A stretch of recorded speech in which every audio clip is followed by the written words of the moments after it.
Assalamualaikum, selamat datang ke channel Nazair Abdullah. Channel yang membahaskan berkaitan alam pembonsaian. Pada perkongsian pada kali ini saya akan kongsikan kepada anda salah satu cara kita membuat bonsai daripada hasil semaian batang pokok bunga kertas Singapura. Baiklah teman-teman, sebelum saya meneruskan perkongsian saya pada kali ini, silakan anda untuk mengaktifkan tombol notifikasi agar anda dapat membantu memperkembangkan channel Nazair Abdullah. Terima kasih. Okey, baiklah teman-teman, di sini saya mempunyai sebuah pokok bunga kertas Singapura. Hasil daripada semaian batang, ini adalah batang teman-teman, batang ya. Batang. Okey, batang. Kita boleh teman ya.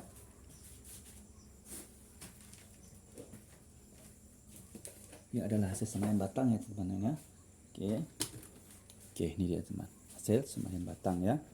Pokok bunga kertas Singapura. Okey. Baiklah teman, untuk perkongsian saya pada kali ini, saya akan kongsikan kepada anda semua ataupun kita sama-sama belajar ya teman, berkongsi ilmu supaya kita sama-sama dapat menambahkan lagi ilmu pengetahuan kita berkaitan dengan cara kita ingin membuat bonsai menggunakan pokok bunga kertas Singapura seperti ini. Ini adalah pokok bunga kertas Singapura hasil daripada semaian batang teman. Ini adalah batang teman, ini nampak. Ini adalah yang tumbuh baru ya. Ini adalah cabang-cabang ataupun ranting-ranting ataupun dahan-dahan yang tumbuh baru. Okey. Untuk membuat bonsai dengan menggunakan pokok bunga kertas Singapura ataupun jenis-jenis pokok bunga kertas yang lain, kita boleh saja membuatnya dengan berbagai cara. Okey. Di mana untuk perkongsian pada kali ini saya ingin berkongsikan kepada teman-teman semua salah satu cara yang kita boleh lakukan apabila kita ingin membuat pokok bunga kertas kita menjadi sebuah bonsai. Okey, ini adalah hasil semaian batang. Okey. Baiklah teman-teman, antara peralatan yang perlu kita gunakan apabila kita ingin membuat pokok bunga kertas ini menjadi sebuah bonsai adalah semestinya sebuah gunting ya teman, gunting ya. Gunting stuk ini juga kita perlukan ya. Ini stuk ini. Okey, itu adalah dua benda yang kita perlukan apabila kita ingin membuat pokok bunga kita menjadi sebuah bonsai. Dan lepas itu nanti jangan lupa teman, kita perlu sediakan baja ya, baja. Ingat setiap kali selepas kita melakukan pemangkasan ataupun pemotongan ranting-ranting ataupun dahan pokok bunga kertas kita, pastikan kita terus meletakkan baja. Okey. Baiklah teman-teman, langkah pertama sekali yang kita akan lakukan ialah pertama sekali perlu anda ingat teman-teman dan perlu anda ketahui, sebelum anda melakukan pemangkasan atau memotong ranting-ranting yang terdapat pada pokok bunga kertas Singapura ini, terlebih dahulu anda hendaklah mengetahui bagaimanakah arah ataupun bentuk gaya yang anda ingin buat kepada pokok bunga kertas ini. Maksud saya adalah teman, di manakah tepatnya mahkota ataupun bentuk konopi segitiga yang anda ingin buat kepada pokok bunga kertas Singapura ini. Okey, baiklah teman, kita teruskan ya. Okey. Antara ciri-ciri ataupun antara asas yang perlu ada kepada sebuah bonsai adalah teman yang mempunyai batang yang agak besar di bahagian bawah dan mengecil di bahagian atas. Kemudian mempunyai dahan-dahan ya, dahan ke samping kanan, ke samping kiri, ke belakang dan juga ke depan, dan mempunyai bahagian ranting ataupun yang atas lebih mengecil daripada bahagian yang besar. Okey. Dan dahan yang panjang sedikit daripada dahan bahagian yang besar. Okey, itu adalah asas-asas yang teman yang anda perlu ketahui apabila anda ingin membuat bonsai menggunakan pokok bunga kertas Singapura ataupun bunga kertas yang lainnya. Okey, baiklah teman ya. Sekarang kita lakukan proses pemotongan atau pemangkasan dahan-dahan yang terdapat pada pokok bunga kertas Singapura kita ini. Okey, pertama sekali teman kita akan pangkas dahan ini ya. Di atas ini kita pangkas. Okey, salah satu tips yang lagi saya ingin kongsikan kepada anda semua teman, terutamanya ini adalah bagi tujuan untuk anda memastikan ke mana ke arah dahan-dahan baru ataupun ranting-ranting baru yang akan tumbuh nanti. Misal kata teman, anda menginginkan ranting baru nanti tumbuh ke arah ini, anda hendaklah memotong bahagian atas daun ini ya. Okey, potong bahagian atas daun ini dan insya-Allah daun yang ini nanti akan keluar lagi, ranting akan tumbuh ke sini dan ke sini. Jadi anda potong bahagian ini. Seandainya anda ingin mengekalkan dahan ke atas, jadi anda potong sebelah ini dan tinggalkan daun yang sebelah ini. InsyaAllah ini akan keluar ranting ataupun dahan akan ke sebelah atas. Itu adalah tips ya yang boleh anda ketahui. Okey, kita potong saja oleh kerana bahagian ini sudah mempunyai dahan teman. Jadi saya akan potong bahagian ini untuk memperoleh dahan yang ke sini nanti. Okey. Bismillahirrahmanirrahim. Okey, macam tu teman. InsyaAllah nanti teman dahan yang baru yang tumbuh akan keluar ke sini ya. Akan ke sini. Okey, jadi akan menambah lagi dahan yang kosong sebelah ini. Dan ini kita biarkan di sini, kita potong sedikit ya. Kita pendekkan sedikit bahagian ini Dan saya mau nanti dahan ini akan turun ke bawah satu. Okey, ke sini satu, itu potong kasih di sini. Okey, macam tu. Okey, lepas tu yang ini kita potong lagi ya teman. Yang ini kita potong lagi sebab saya inginkan dahan ke sini dan juga ke sini. Jadi kita tak masalah. Ini kita biarkan. Jangan biarkan terlalu panjang teman, kita potong saja dulu. Okey.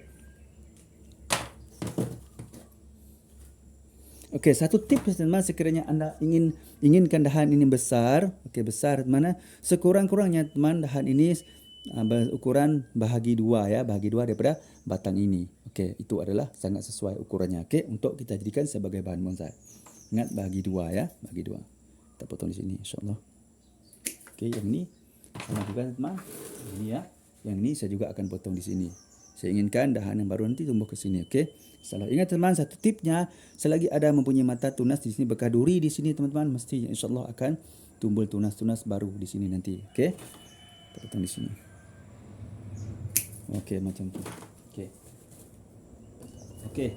Sekiranya teman-teman agak sukar untuk memperolehi bunga kertas jenis Singapura ini teman, dahan seperti ini boleh ditanam, jangan dibuang, boleh jadikan semayang anda. Okey? Boleh jadikan semayang anda. Penting sekali, hendaklah ia sudah cukup matang dan tua. Okey? Ini nampak teman. Okey? Lepas itu yang ini kita buang. Kita tak gunakan ini ya, sebab kita membuat yang di atas ini. Kalau kita nak guna ini mestilah separuh daripada saiz batang ini, barulah ia sesuai. Okey, jadi kita tak perlukan ini. Ini nampak terlalu jauh, jadi kita tinggalkan di atas saja. Jadi kita potong saja ini, okey? Okey.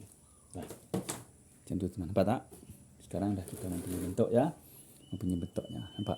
Okey, nampaknya bentuk. Insya-Allah teman akan datang akan tumbuh lagi ranting-ranting di sini dan juga di sini, dan ini nanti insya-Allah akan ke atas sini dan kita akan jadikan kanopi seperti itu ya. Kanopi ini di tengah-tengah ini nanti. Okey, insya-Allah. Okey, lepas tu teman-teman apa yang kita perlu lakukan ialah sekarang kita potong dulu teman, ini bahagian-bahagian yang tidak elok ya. Nampak?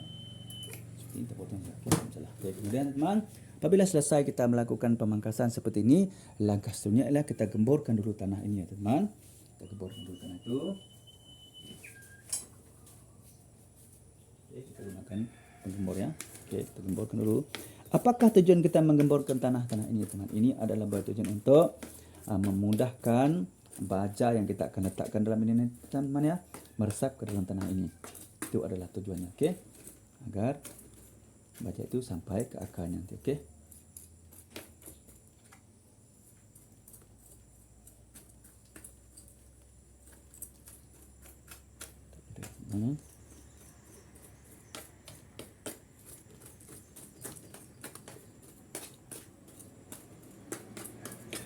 Ingat ya teman-teman ya, setiap kali selepas anda melakukan pemangkasan ataupun anda memotong dahan-dahan tersebut teman, pastikan anda meletak baja ya. Ini adalah bertujuan untuk mempercepatkan tumbuhnya tunas-tunas baru ya. Okey. Okey, macam tu. Kemudian kita ambil sedikit baja. Okey, untuk saiz pasu sebesar ini teman, anda boleh gunakan secukup saja ya. Secukup sesudah makan. Okey, gunakan secukup sesudah makan saja. Okey, sudah cukup. Tidak perlu terlalu banyak ya.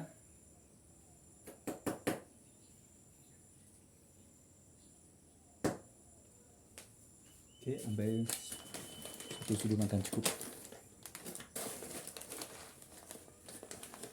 Okey, terdapat 3 cara teman. Okey, ini cukup ya. Terdapat 3 cara yang anda boleh lakukan, sama ada dengan cara menabur di atas tanah saja, ataupun dengan menggali sedikit lepas tu letak baja tersebut, ataupun dengan cara mencampurkan baja ini dengan air, lalu dibuat larutan air dan disiram ke dalam tanah. Okey, bismillah.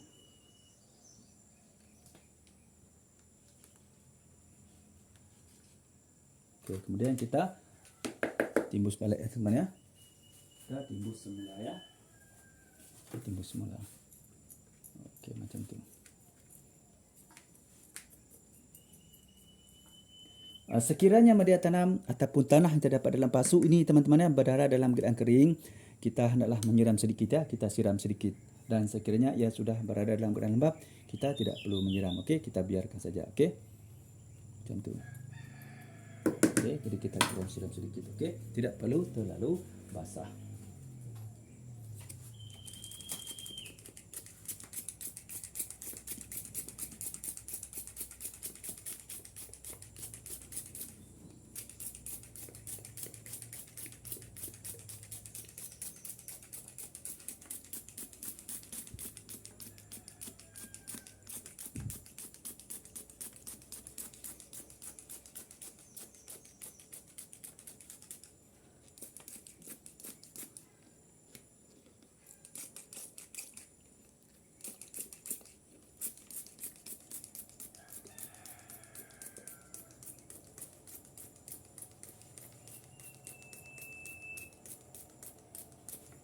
Okey, baiklah teman-teman, apabila sudah selesai anda melakukan penyiraman seperti itu ya. Langkah selanjutnya teman-teman, anda hendaklah meletakkan bunga kertas yang telah anda melakukan pemangkasan ini, yang anda dalam melakukan proses membuat bonsai ini di tempat yang terbuka ya. Letakkan di tempat terbuka. Kenapa teman? Kerana pokok bunga kertas ini sangat memerlukan sinaran matahari untuk membantu percepatkan proses pertumbuhan tunas-tunas barunya. Jadi anda letakkan di tempat yang terbuka agar pokok bunga kertas ini mendapat sinaran matahari yang mencukupi dan secukupnya. Okey.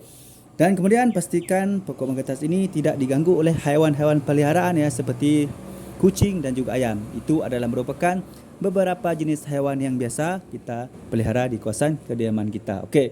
Dan seterusnya yang anda perlu lakukan adalah teman-teman, pastikan anda memastikan media tanam ini ataupun tanah ini teman-teman ya, sentiasa berada dalam keadaan yang lembap. Jangan terlalu basah, jangan terlalu kering. Okey, lembap saja. Okey. Sekiranya musim hujan berlaku, anda hendaklah meletakkan pokok bunga kertas ini di tempat yang teduh ya. Tetapi ingat, mesti mendapat pancaran sinaran matahari. Jangan terkena siraman hujan berlarutan sehari-hari. Okey. Ini boleh menyebabkan pokok bunga kertas anda menjadi mati. Okey. Lepas tu teman, apa yang anda perlu lakukan ialah anda hendaklah melakukan penyiraman dengan betul ya. Lakukan penyiraman sehari sekali, iaitu pada sebelah batang saja. Okey. Sehari sekali pada musim panas. Dan seandainya pada musim hujan, anda hendaklah mengurangkan kadar penyiraman. Mungkin 3 hari sekali. Okey. Ini tergantung kepada keadaan. Okey, baiklah teman-teman. Saya rasa cukup sampai setakat dulu untuk perkongsian saya pada kali ini ya. Iaitu salah satu cara kita membuat bonsai daripada menggunakan pokok bunga kertas Singapura. Okey. Mudah-mudahan bermanfaat ya. Terutamanya untuk teman-teman yang masih belum tahu lagi bagaimanakah cara kita membuat bonsai dengan menggunakan pokok bunga kertas Singapura hasil semayan batang. Okey, baiklah teman-teman. Semoga bermanfaat ya. Cukup sampai setakat ini dulu untuk perkongsian saya pada kali ini. Sekiranya anda merasakan perkongsian saya pada kali ini bermanfaat untuk anda semua, silakan klik tombol subscribe, like, share dan komen ya. Supaya anda menjadi orang yang pertama sekali akan dapat mengikuti perkongsian terbaru daripada channel Nazir Abdullah. Dan bagi teman-teman yang masih lagi belum subscribe, itu teman-teman, silalah subscribe ya. Kerana subscribe itu sangat mudah. Okey, marilah kita sama-sama berkongsikan ilmu yang manfaat. InsyaAllah kita juga akan mendapat manfaatnya. Baiklah teman-teman, sebelum saya mengakhiri perkongsian saya pada kali ini, marilah kita sama-sama berselawat kepada kekasih kita Nabi Muhammad SAW. Mudah-mudahan kita mendapat manfaatnya dari dunia sampai akhirat. Jom kita sama-sama berselawat. Bismillahirrahmanirrahim. Allahumma salli ala Sayyidina Muhammad wa ala alihi wa sahbihi wa barik wa sallim. Baiklah teman-teman, cukup sampai setakat ini dulu untuk perkongsian daripada saya pada kali ini. Salam satu hobi, salam bonsai. Assalamualaikum. Bye bye.